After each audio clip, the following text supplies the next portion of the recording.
All right, welcome back to the Neutral Zone, episode 43 of our live series, recapping week, I think 13 that was, either week Week 13. 13 just happened. Yep. Okay, yeah, so recapping week 13, one of the craziest weeks in college football thus far. So we have a lot to unpack and unravel as we get closer and closer to the college football playoff final rankings, and who we see get into the conference championships. There's still a lot of teams that are fighting to get to a conference championship. So I think this is the first time in a long time where the door is still open for a lot of people conference championship wise. I know the Big Ten is locked up pretty much. It might be locked up. Well, it's still no. If Ohio State loses to Michigan, then wait a minute. That would give them two.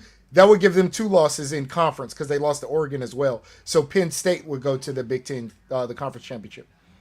Oh, okay. So somehow they have. I literally saw that, but I was like, why? But yeah, it all depends on the Ohio State Michigan game still. So it does come down to the last week. Gotcha. Maybe I'll tell you the crazy part about this week. So I wanted to watch Gladiator and Wicked this weekend, and I was kind of like, no real games that I'm really concerned about this week. I wanted to see obviously the Ohio State Indiana game, and I'm like, yeah, the evening games aren't necessarily great. And man, this week turned into pure chaos. This I thought was going to be one of the lighter college football scheduled weeks, but it actually turned into probably one of the most entertaining weeks of this college football season.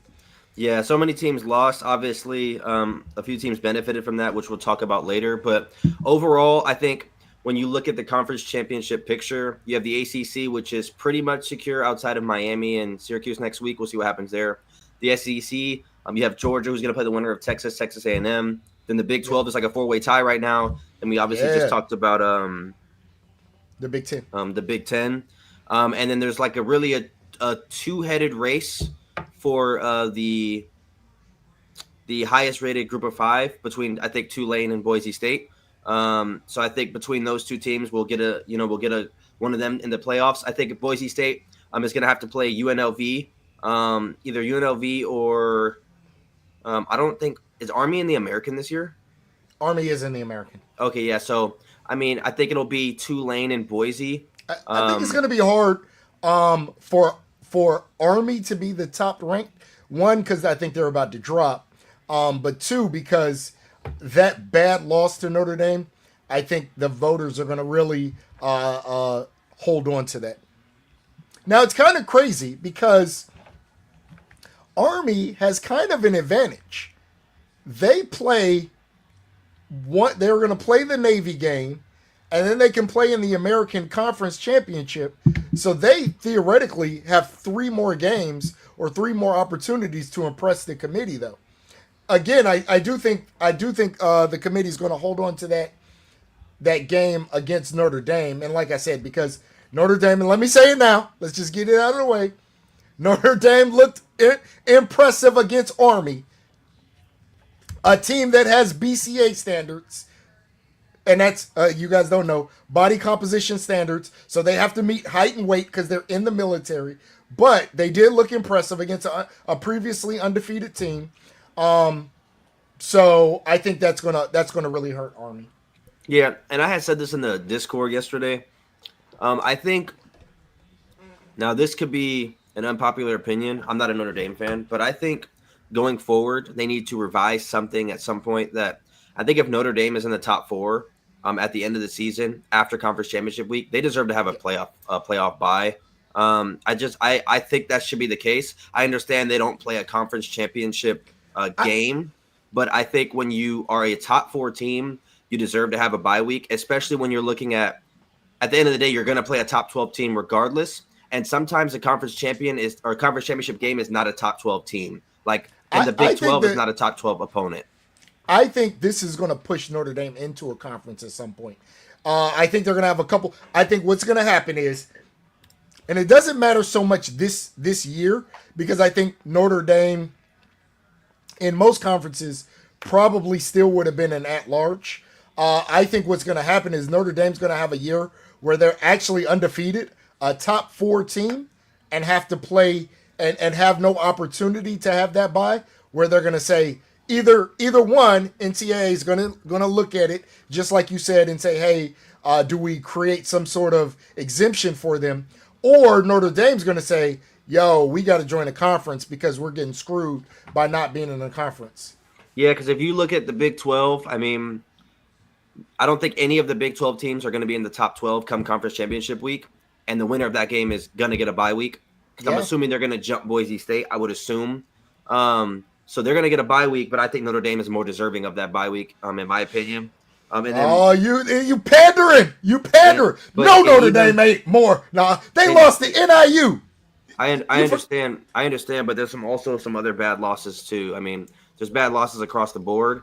But I think if the voters are saying that Notre Dame is a top 4 team, then they should get a top 4. They should get a bye. And to be honest, I like the idea of the top 4 teams get a bye. I understand conference championships should get a Yeah. bye, but I like the idea, like, for example, Oregon, Ohio State are going to be 2 top 10 team or top 4 teams.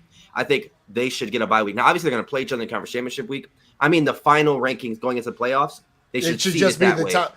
I that's why I say I think probably in a year or two where you have something crazy that happens, like 2 one-loss teams in the top 4. I think at some point college football will probably revamp and say, okay, top 4 ranked teams instead of conference champions will get the bye. However, we will weigh conference championships more, right? So because I think at some point again, you're gonna have, and this literally can happen this year. You're gonna have a 3-loss conference championship team that gets a bye, and you have a 1-loss team. Like let's say Oregon lost to Ohio State in the conference championship. Let's say Texas loses to A&M. No, You're to Georgia, poss- to Georgia. yeah, let's say Texas loses to Georgia. You have a 1-loss Oregon team playing in the at large, and you have a 3-loss Georgia team getting a bye. That's kind of And I don't even think that is the worst case scenario. To me, the worst case scenario is there's a 4-way tie in the Big 12. Colorado's a part of that tie. So what happens if Colorado somehow gets into the conference championship game, wins the conference championship? wins. They're number 18 and they get the 3 seed or the 4 seed. Like, Yeah. they would get the 5 because they wouldn't be the top 4 highest rated conference. But you get the point. Like, that's just ridiculous to me. So I think they need to. There'll be adjustments. Yeah, it's year 1, obviously. So they're gonna adjust, like you said, and kind of change things. Especially, I'm going to say, even when this was created, I don't think the committee truly understood. Because remember, we basically had 2 big trains that kind of hit at the same time. You had the 12-team playoff, obviously first year of that. But you also had the big expansion of the SEC and Big Ten, obviously that also hit this year. So both of those happening at the same time, because normally the SEC champion was a undefeated team or a 1-loss team. Same thing in the Big Ten and all these other conferences. I don't think they suspected that you were going to have conference champions with 3 and 4 and possibly 4 losses. I don't think that was really thought about because it hadn't really happened. Yeah, I agree. Obviously, the AP poll came out. We're waiting on Tuesday for the rankings. But I mean, I think the pool of teams for the playoffs definitely shrunk massively this week. I think you probably are looking at a total of like 15 to 16 teams that could possibly make it. When I say that, it's I was hard gonna say because the Big 12 has a bunch of teams in the back end, so I'm not really counting them. I'm just saying for at-large spots, there are very few teams that can make it at this point. Like I don't think I can name more than 15 that could get in that at-large spot. I don't think it can happen. The bad part is with this blow up in the SEC, and as I kind of look at the conference, the question is, did this bad of a week open the aperture? Like, so for instance, maybe a team like Ole Miss, Missouri, Alabama, South Carolina, maybe those teams are not out of at-large bids with 3 losses, right? It would be very hard because they would need a team like Tennessee to lose because Tennessee is not going to the conference championship. So if they beat Vandy, they're locked in. Same thing with Indiana. They're not going to the conference championship, so they're at large. So that's already two at larges. I think the loser of Miami SMU is going to get an at large bid. I mean, I think that's fair. And I think they would get it over who. And this is where I think this year is going to be so telling, because even Penn State. Let's use both of those two. Indiana, Penn State, right? Indiana, Penn State, and again, I'm a Big Ten guy. They do not have a ranked win. That is a fact. Both of those teams are going to probably be. I know Indiana plays Purdue, who's a bottom team. I can't remember who Penn State plays, but they're probably both going to be 11-1 with no top 25 wins. Do I? And again, we'll see when this final rankings come out. But do I put Indiana specifically, right? Because brand name also has to come in a factor. Do I put Indiana? Did Illinois win this week? I can't. Let me look. They're 8-3. Do I put a 11-1 Indiana team with no top 25 wins in the 100 and whatever? I think it was 105th. It may go up obviously as they played Ohio State, but a bottom half strength of schedule in over a 3-loss Alabama, who also has a win against Georgia, who also had, I that's where I think that I think this is going to be very telling. I want to see, especially this week's actual playoff committee poll, because that's going to be very telling. I don't know. And I will tell you, since yesterday, I've argued this, and I can argue it both ways. We can play devil's advocate both ways, and I think this is going to be very telling for the future of the committee. I want to see. So here's the only thing. We don't know what they're going to do with Indiana, but Penn State was number 4 with that resume. And the resume is not going to get any better. So Penn State is going to be in if they win out. It doesn't matter about who they played, because the teams behind them all lost.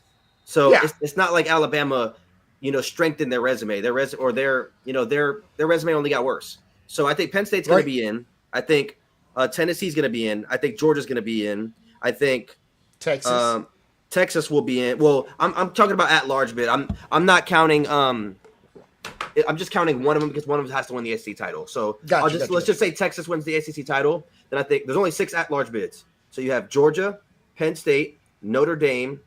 I would safe to say Indiana. Whatever group of 5. Yeah. Well, no, that's not at large though. So there's. Oh yeah. So 5 through 11 will be at large. So 5, 6, 7, 8, 9, 10, 11. So 7 spots, 7 at large. So you have Georgia, Notre Dame, Indiana, Tennessee, the loser of Ohio State, Oregon. Yeah. So that's 5. So then you have 2 spots, and that's going to be either the loser of Miami SMU, which I would assume gets in, and then you have one more spot. And that one more spot could go to a team like Clemson. It could go to Indiana. Did I name Indiana? I thought you said Indiana earlier. Well, if not, it'll be Clemson, Indiana. You have South Carolina, who obviously is in the mix. Arizona State is now in the mix. So I think there's one spot left for like 4 teams that are all bubble teams. But I think the rest are all pretty much locked in. I think the loser of the SEC, the loser of the Big Ten, loser of the ACC. But I don't think the loser of the Big 12 gets in. I think only one Big 12 team is getting in. So it just depends how it shakes out. But I would be shocked if Indiana falls a bunch. I think they should fall a lot. But I think because so many people fall behind them, where do you put them? Like 7, 9, 14, 15, 16 all lost. This becomes the question. And this is the question that I want to see how the committee answers. Do you base this off of record, right? They're 11-1, which I think they're going to end the season with. Or do I say, would the Indiana Hoosiers beat Alabama? And again, that's obviously a hypothetical question, but I think you would feel like Indiana would probably not beat Alabama. Yeah. So JB, and I agree. I don't disagree. I think Indiana's going to get in, but we've seen, and again, you call it what you want to. I think we've seen SEC bias. We've seen big brand bias, right? Indiana is not a big brand. So I think there is justification to say, hey, I'm putting in Alabama because Alabama has better, I'm not going to say better losses because Indiana's only loss came to Ohio State on the road, but they have better wins. They have quality wins where Indiana doesn't. Yeah, like I said, there's the loser of the SEC, loser of the ACC, loser of the Big Ten. That's 3 spots. Then you have Yeah. Tennessee, Penn State, Indiana. So that's 6 spots there that are taken. And then the last and then Notre Dame. So that's 7. So that would be my 7. Would be Indiana, Notre Dame, loser of the ACC, Big Ten, SEC, and then Tennessee and. So wait a minute. It's possible that we have 3 ACC teams in. I would be surprised. I think the only way there's 3 ACC teams get in is somebody else would have to lose one more time. I think Indiana would have to lose one more time. Indiana plays Purdue, which is one of the worst teams in our conference. I just looked. Penn State plays Maryland, also a very bad team. I think they're 4-7 on the year. So yeah, I think the 7 is going to be Big Ten loser, ACC loser, SEC loser, Notre Dame, Indiana, Tennessee, and who am I missing? Wait, ACC loser, Big Ten loser, SEC loser. Tennessee, Notre Dame, Indiana. Who's the 7th team? Penn State. Penn State. So I think that would be the 7. Penn State's not going to lose. Indiana's probably not going to lose. I don't think Tennessee's going to lose to Vanderbilt, and I don't think Notre Dame's going to lose to USC. And then, so obviously, I think the only way a team like Clemson or Arizona State can jump a team is if SMU or Miami get blown out in the AC title game. That's the only way I can see it happen. Because I think, regardless, I think Georgia and Texas would get in, and I think regardless, Ohio State and Oregon's going to get in. So it's going to come down to what the Miami SMU game looks like, and it's going to come down to can obviously the other 3, Penn State, Indiana, and Tennessee, win this week. And I also think it's going to be big because depending on where they have Clemson and South Carolina, they play each other this week. So if one of the other has a big win, I think they could jump Indiana or jump a team like SMU if they lose in the AC title game. So the AP has Indiana at 10. Correct. And I want to see, like I said, I am very excited to see where this college football committee has Indiana. Let me see. He says ACC 1. So you're saying you don't think SMU and Miami both get in. Big 12 1, I agree. Big 10 4, I agree. So JB, you're saying you think one of the 3 lost SEC teams get in over, let's just say, a. So here's the issue. I don't think there are going to be. So I think 4 SEC teams can get in, but it depends who it's going to be because you have Georgia, Tennessee, and Texas. So those are the 3. Yeah. And then who would be the 4th? And that's where it gets tough. That's where I don't know. So if you said, like you said, Georgia, Tennessee, Texas, where this all still comes into play is what happens Texas A&M, Texas, which I think is going to be a big game. And theoretically, putting 4 teams in, well, there's no way around it. If you put in 4 SEC teams, one of those is a 3-loss team right now because the SEC only has 3 teams that only have 2 losses. And my argument would be, of the 3 lost teams, everyone's going to say immediately Alabama. They have 2 really bad losses. Yeah, they probably have the worst losses. I think, let me look.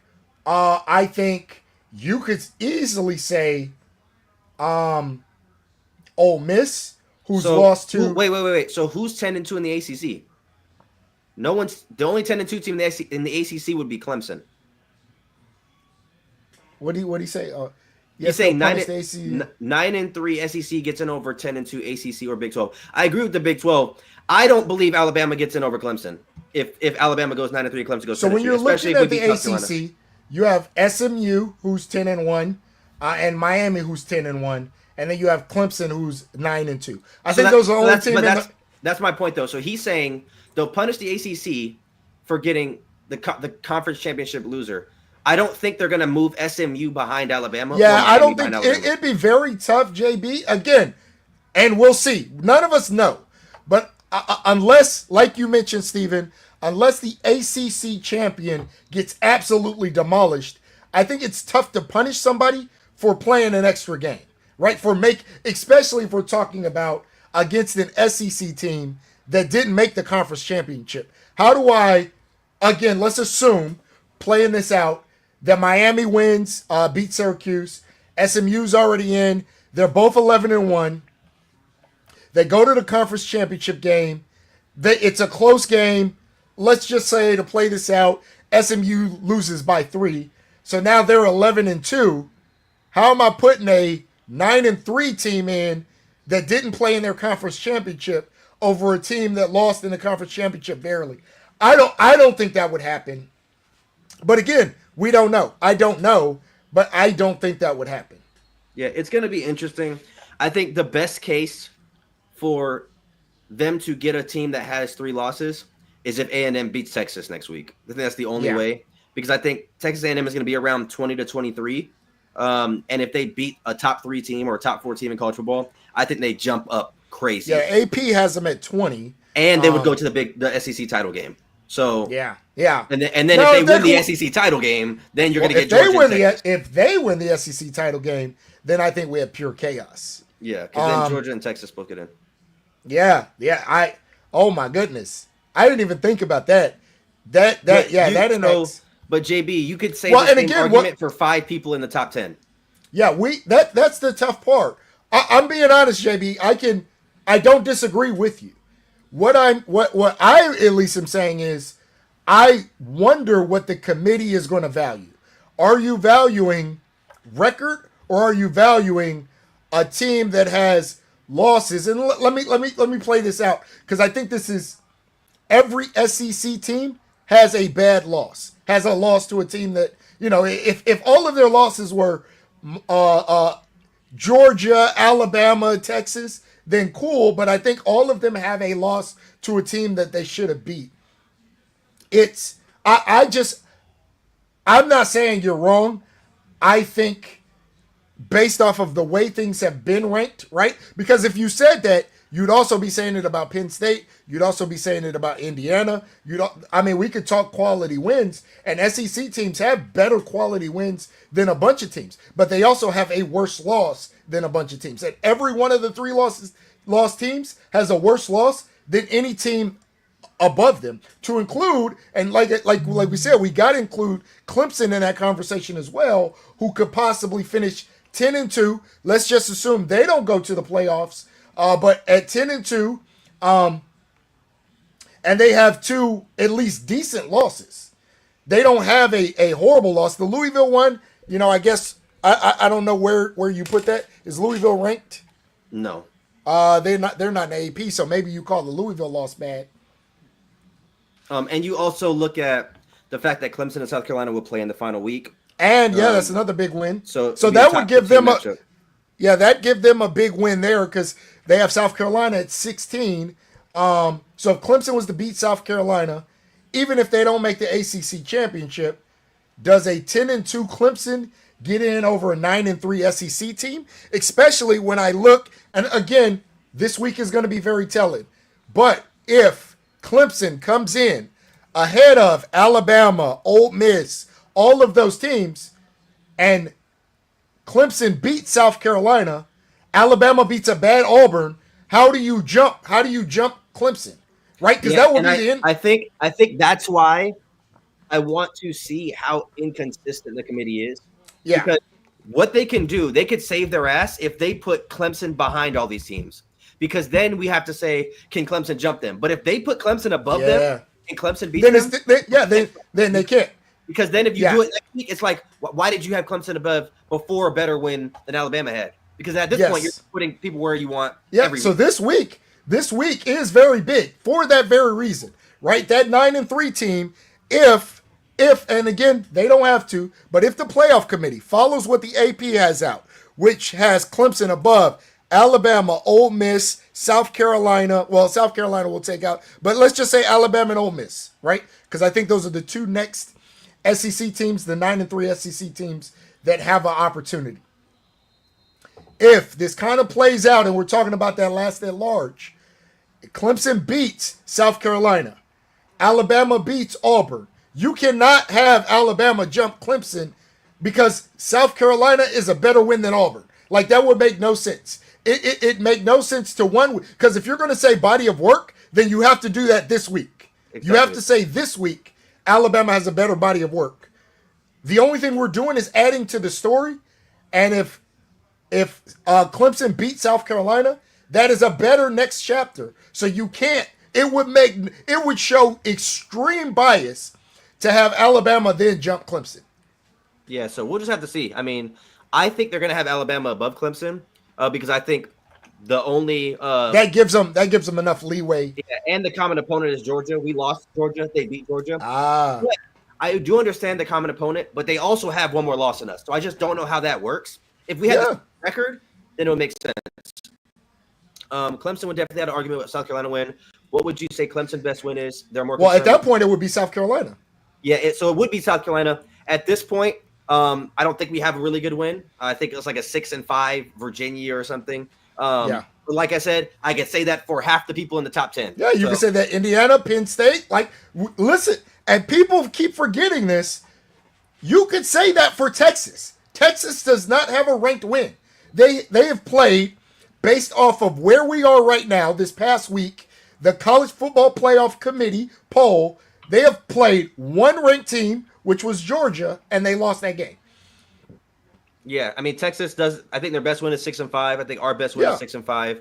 I think Indiana's best win is 6-5. Penn State's best win is 6-5. Yeah, so you can't say Clemson, they don't have a good win, so they can't get in. I understand that Alabama has a better win, but Alabama has more losses. So we have to see where they – I think this week we're going to decide – it was going to show a lot where they have Alabama ranked. I think if Alabama is behind Clemson, if they're behind they won't be behind South Carolina because they have the head-to-head over South Carolina. So I think Alabama's going to be between the two of us.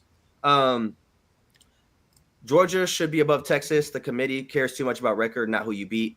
It just depends. I mean, I feel like we're going to find out really quick how inconsistent it actually is, the system is, because if what they can do, like I said, they can save themselves. They can put Alabama up front of all these teams. But to me, it doesn't make sense if you're in Alabama, who's a 7th-ranked team in the country, and you lose to an unranked team by 21 points. To me, I don't understand that because Clemson lost to the number 1 team in college football by 30 points, and we dropped 15 spots. Yeah. So I understand that Alabama has a good resume, but you lost to Vanderbilt, and you lost to a 5-6 or a 6-5, whatever record they are, Oklahoma by 3 possessions. So I feel like you should drop. Let's be honest. As I think a lot of us are holding on to that Alabama name. This Alabama team, they've shown some spurts, but they are not good. They've shown some spurts. I watched that Oklahoma game. At no point now obviously they had the touchdown, which was controversial. I'll even give them that. They did not look good. Jalen Milroe did not look good. He threw some horrible interceptions. I mean, horrible. Yeah, so to just assume that Alabama is better than Indiana or Clemson or because of the name Alabama, I think this year's Alabama team this is not a Nick Saban Alabama team. I think that's tough if we're going by the eye test. If we just say what we want is what we think are the best, and I'll say 11 because obviously some at-large and things like that. Let me say the 7, right? Because we got theoretically 7 at-large bids. So we want the 7 best teams in terms of the eye test. Then I don't think that you can just put Alabama in, an Alabama team that looked horrible against Oklahoma. I mean, literally putrid against Oklahoma, and then looked bad against Vandy. Yeah, I mean, I'm excited for Tuesday. I'm very excited for these rankings. Yeah. And like I said, I think depending on where they have Indiana, I think we could realistically, whoever the top 12 is this week could be the final top 12. Because I don't think, like I said, I don't think Penn State's going to lose. I don't think Indiana's going to lose. I don't think Tennessee's going to lose. So there's 3. And then I think the 3 losers from the conference championship games, that's 6. And then you have Notre Dame. And I mean, Notre Dame and USC can be competitive, I think. Yeah. But I think that's the only if they have the top 11, how the AP has it, then I think that's what we're going to have in the playoffs. And I think that's what the playoffs are going to be, unless SMU or Miami get blown out. So I hope that they drop Indiana to like 13. I don't think it's going to happen, but I hope they drop somebody crazy, or they move Clemson up into number 10, or something crazy happens, or Arizona State up to 10. Because if I'm a Clemson fan, all I'm looking for is, are we above Alabama and Ole Miss? Well, I don't think that matters, because even if we're above Alabama and Ole Miss, if they have Penn State, Indiana, Notre Dame, Tennessee, and the 3 losers above us for the conference championship, it doesn't matter where Alabama is, because we're all just going to stay in the back anyways. So it doesn't even matter. We need, because that's 7 spots: ACC loser, Big Ten loser, SEC loser, Penn State, Notre Dame, Indiana, Tennessee. Because then the question becomes how. Well, let me say, I'm going to take out. This is the question: if Georgia has 3 losses because they lose to Texas in the SEC championship, do they get in over Alabama? And Alabama's won the head-to-head. That's true as well. They have 2 losses. Yeah, that's true as well. Yeah, you see what I'm saying? That's where this gets weird, because how do you, if both teams have 3 losses, how do you put that team in over me when I beat them head-to-head? Yeah. I don't know. So that's what I'm saying. This is going to be I think this is going to be precedent setting for the future of how these playoff rankings happen, because, again, I think if I'm Alabama and Georgia loses to Texas and now has 3 losses, I think it's tough for you to tell me that this team gets in over me when we have similar records, right? I have 1 less win, but we have similar records, just because they went to the SEC championship game, but I beat them head to head. Yeah. I don't know. And I can see that going both ways.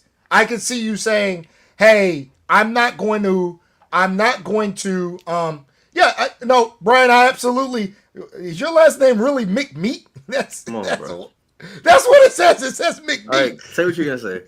But, no, I agree. I agree.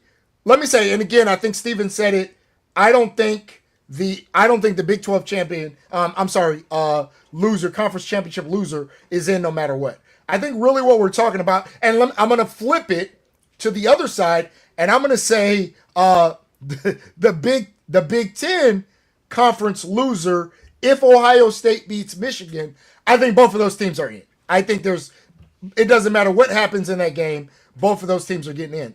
I don't know, and the one we're kind of debating is the ACC championship. Do both of those teams get in if it's Miami and SMU and they're both 11-1?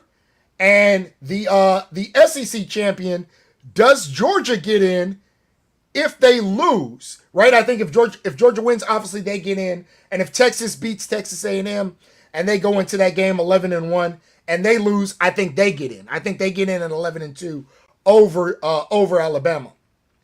What I don't know is because, and again, going back to that, Texas would have avenged their loss, but like I said, Georgia lost to Alabama. Both teams would have 3 losses.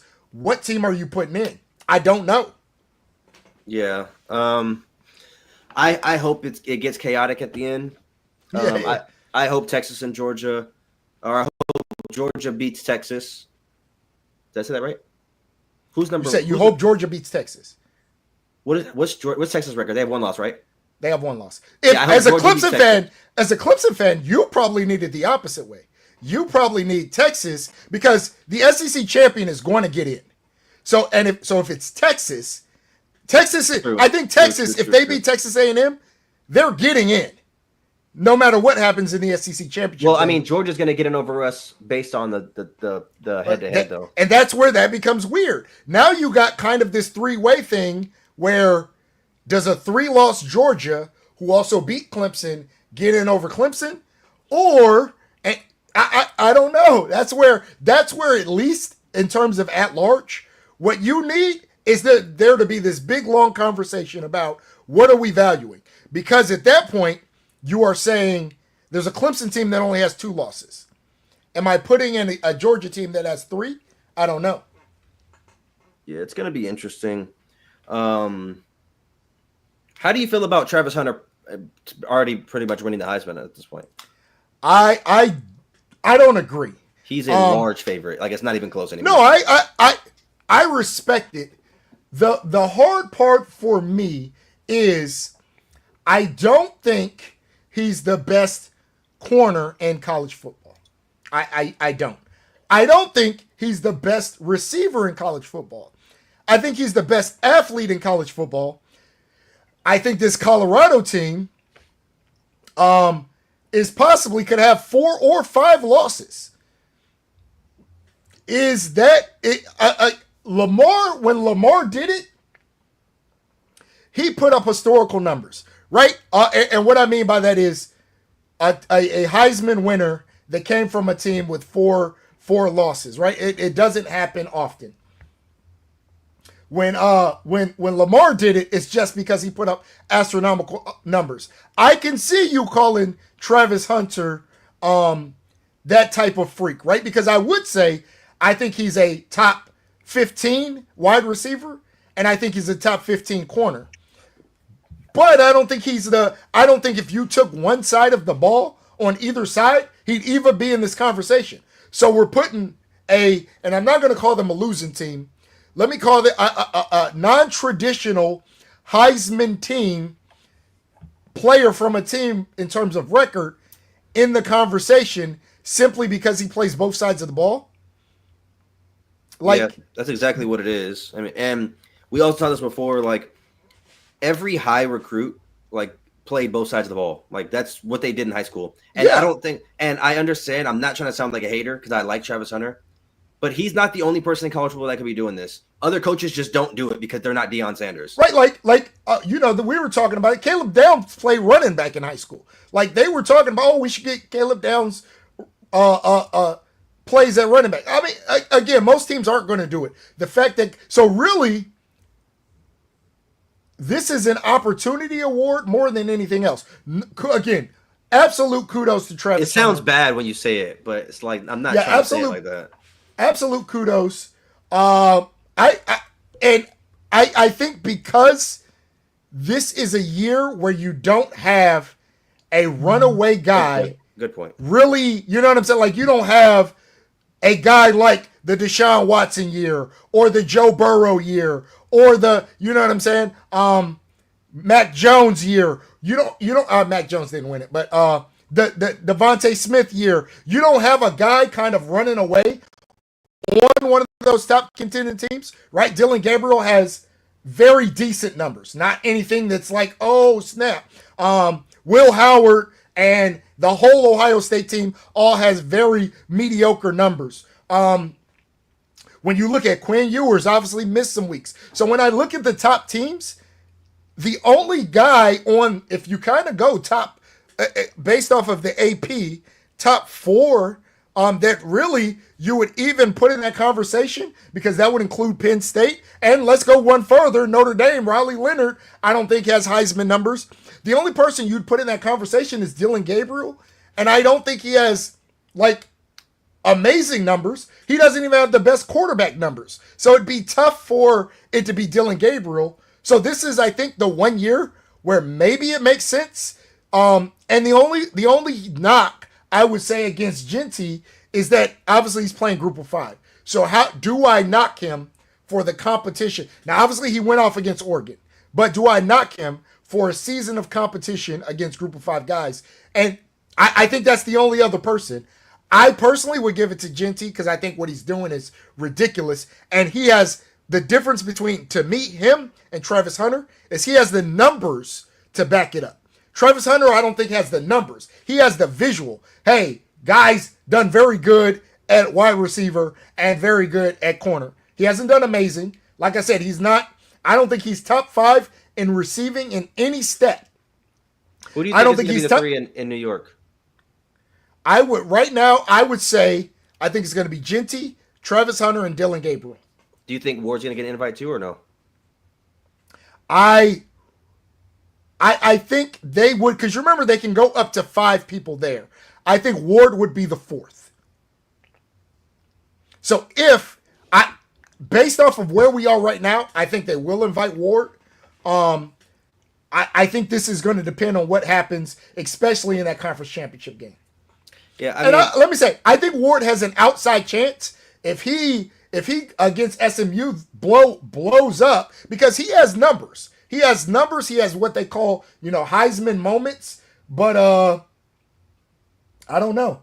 I think it depends how he looks against Syracuse too. I think if he goes into Syracuse and blows them out, then I think Ward is in play for the Heisman, because that's a game that really puts you in position to get to the playoffs. The bad part with Ward is, for every great game Ward has, he has he has some bad games. He has some bad plays. Yeah. I'm excited though. So McMead, I agree. And this is what I'm saying. Dylan Gabriel has not looked.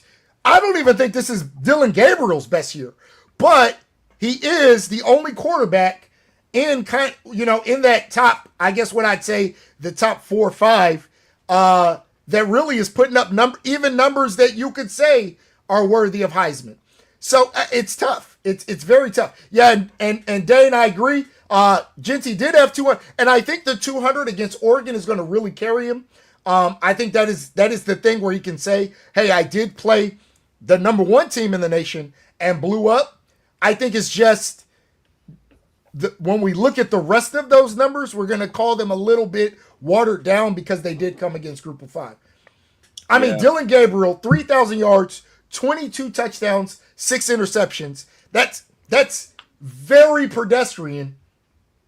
Those are not, I mean, let's just be real. Those are not the normal Heisman numbers. Remember, and this is the only one I can remember off the top of my head, but when Joe Burrow won the Heisman, he threw 60 touchdowns. Yeah.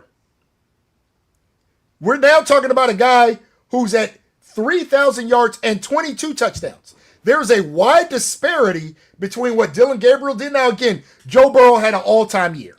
Absolutely all-time year. But you're not even in the same stratosphere. And I agree, Brian McMeet. Yep, Gabriel is leading the number 1 team who potentially could be undefeated. I think they'll win this weekend. I think they play Oregon State. And then I think we'll see what happens in the Big Ten championship. But that would be my 3. I would give it to Genty. I think Hunter's going to win it. I would give it to Genty. I think Genty means more to his team than any other player in college football. Yeah, and I also want to respond to JB. I agree. I don't think Genty would have those numbers in those 2 conferences, but I also don't think Travis Hunter would have the numbers he has in those 2 conferences. So you can say it vice versa. Like, if you told me that Genty was in the Big 12, I think he does exactly what he's doing in the Mountain West. I don't think there's going to be I agree 100%. Let's remember, we're comparing the SEC and Big 10. That's different, but that doesn't make any difference.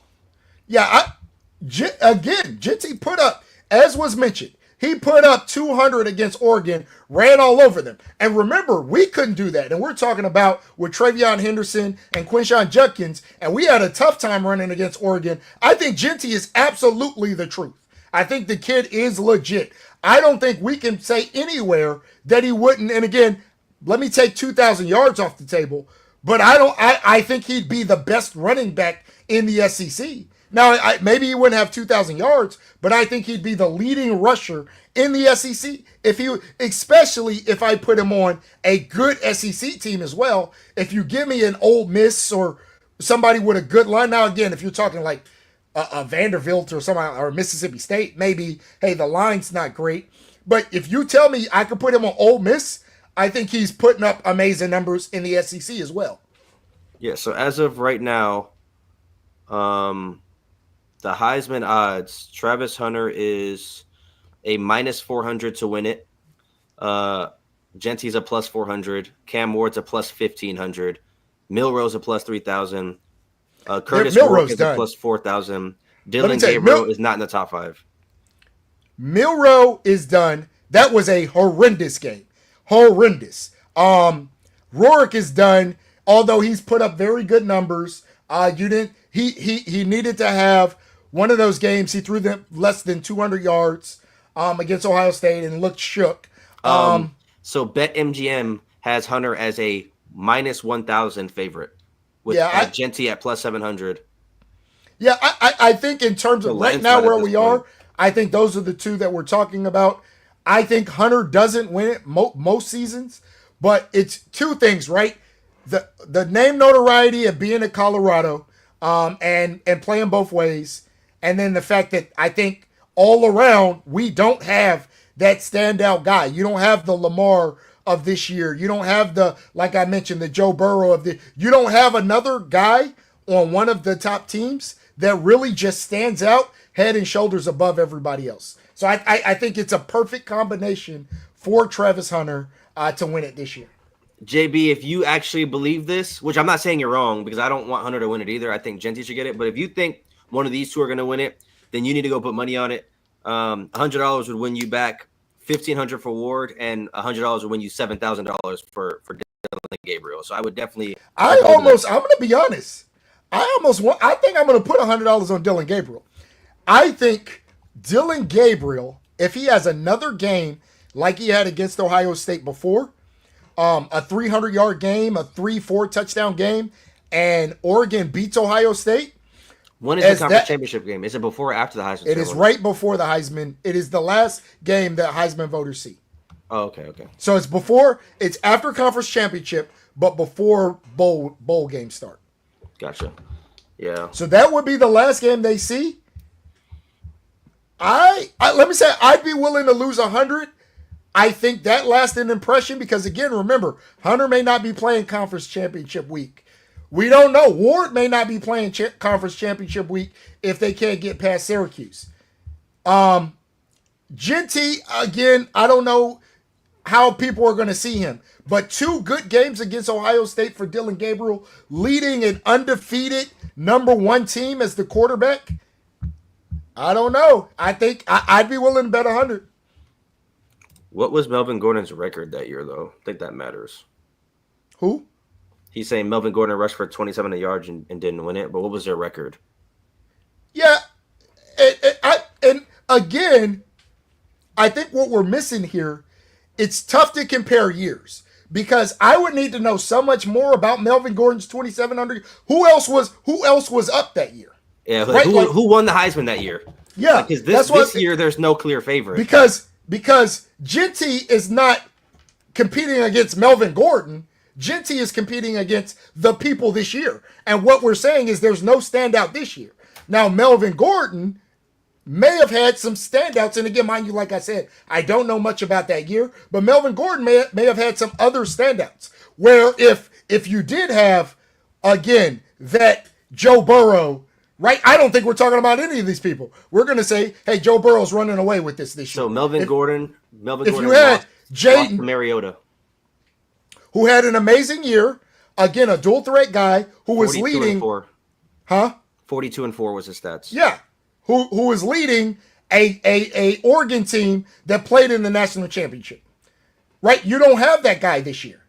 You don't have a guy. I mean, I guess the closest we'd say is Cam Ward. He's thrown 34 touchdowns, but you don't really have that guy. And that Oregon team, again, going into that week, remember, we are not counting the playoffs against Mariota. Going into that week, they were one of the top teams. Yeah, I mean, we'll see. I think it's going to be, I'm not going to say controversial, but it's going to kind of be how you look at it. If you like Colorado, you love it. If you're irritated by them, you're going to hate it. I mean, it's just how it is. But I do think Travis Hunter's going to win. Yeah, I think the name, the notoriety. Yeah, I think he's going to. I'd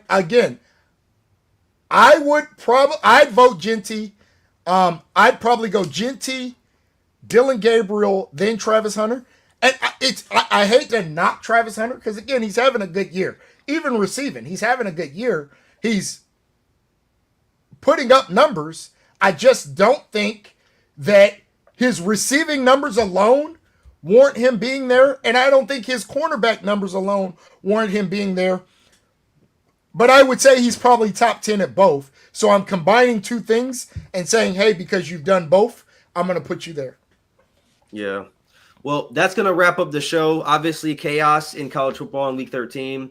Look forward to the rankings this Tuesday and go live next weekend as we talk about the final regular season games for a lot of teams. I think Army and Navy is the only team that's going to have one in the week after. So pretty much I think we're going to know. I agree with this statement too. He gets hurt a lot. But then again, why does he get hurt a lot? Because he plays nonstop. Oh, and that's the part we didn't Travis Hunter miss like a game or two, didn't he? I think, but I mean, he still has some good numbers. Yeah. But yeah, I think we're gonna know on Tuesday who's getting into playoffs. I'd be surprised. The only way it will definitely give us the roadmap. Yeah, the only way is if somebody like Georgia beats Texas, which could happen, obviously, or if Boise State loses something crazy. One Big Ten West lost. He's talking about Melvin Gordon still. That's what he's talking about. Yeah, but which Heisman runner-up? Good. Again, if there was a Mariota, a guy, let's even take the season that Bo Nix had last year. I think if Bo Nix at Oregon has that season this year, he's the Heisman runaway. Right? It's not even close. Because again, JB, I think what we're saying is wait a minute. And we can't say it's a quarterback award. Derrick Henry won it over Deshaun Watson. Mark Ingram has won it. We can name Reggie Bush has won it. And the crazy thing about that is Deshaun Watson had the same numbers as Lamar Jackson's winning season. So we can't say it's a quarterback award when you had a running back beat a quarterback who had elite numbers, who had the same numbers as all these other quarterbacks that we're naming. And some of the factors are normally it comes from a very good played against. I can't go back and revote this. All we're saying is Mariota had numbers that year. I think if Mariota in the Oregon season, how long ago was? If you're talking about the Deshaun Watson one, it was around the same time period as the Melvin Gordon one. I think we're saying Mariota. If Mariota was playing this year, and like I said, we'll even go closer. If Bo Nix, putting up the numbers that he put up last year, was playing this year, he's running away with it. It is not even close. We are all saying Bo Nix is going to win the Heisman.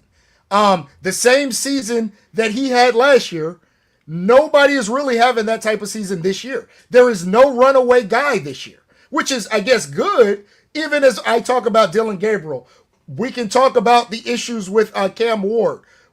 This is why a guy like Travis Hunter and a guy like Genty are even in the conversation this year, because there is no runaway guy out of the best teams. And I also do want to say Clemson was undefeated that year too, and he still didn't get it. So we're not. Well, and I think a lot of people believe that Deshaun Watson was robbed. I think a lot of people think that. Yeah, but that's gonna wrap it up for episode 43 of the live show. We'll be back next weekend. Why does Hunter deserve it? You're asking people that don't think he deserves it, so we can't answer that question. But if you said he did, he plays, I think, something like 60 more snaps than the next best player. If I was making the argument, if I was his attorney, I do think he's a top 10, 15 wide receiver, a top 10, 15 corner. Right? And so when you combine those two, a very good corner, a very good wide receiver, and he plays both positions exclusively. Like he's out there dang near every snap of a game. I think that's why you say, especially in a down statistical year, he's already over 1,000 yards receiving. He's probably going to end up about 1,300 yards receiving. I think he has 4 or 5 interceptions. So that's why he would get it this year. We've never seen fully anything like this in terms of a guy who plays fully. And when we go back to the Charles Woodson had some packages on offense. He did not play on that Michigan offense full time. Travis Hunter is the starting wide receiver at Colorado and the starting cornerback at Colorado. Yeah, so make sure you guys set your notifications. He said, I get it, but you give it to the top quarterbacks unless a positional player is so off the chain with the stats. Well, I mean, Genty's breaking. Or nobody's off the chains with stats, which I think is what we're seeing. I think it's the reverse. Nobody's really off the chains outside of Genty. So that then, what is the anomaly? Let's give it to the anomaly. Again, I think I can go back 10 years, and if I put Travis Hunter in that year doing what he's doing this year, that was not Charles Woodson. That was Desmond Howard. But if I put those numbers back in a bunch of those years, Travis Hunter may not even be at New York. I think it's just, again, fortunate for him. This is the year he's in. He's competing against, what are you laughing at? I'm laughing at JB.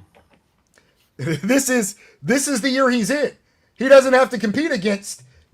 It's a bad statistical year for especially top quarterbacks, right? Like I said, Will Howard, number 2 team, is not putting up numbers. Dylan Gabriel, as the quarterback leading the number 1 team, is not putting up great numbers. Aller's not putting up great numbers. Beck is not putting up great numbers. Milrow just had a horrible game and is not putting up great numbers. So all of these guys that we all thought would be in the conversation, they're not Quinn Ewers hurt for a little bit, but also not putting up great numbers. Riley Leonard at Notre Dame, not putting up great numbers. So all of these top guys, not putting up great numbers. Yeah. Make sure you guys set your notifications. Subscribe if you haven't already. 3 times now. Well, we keep getting back into it. Every time I'm trying to close out the show, you keep going. We will see you guys next week after we see the rankings and the final regular season games for most of the teams. Thank you guys so much, and we'll see you guys then. Peace out, everybody. Peace.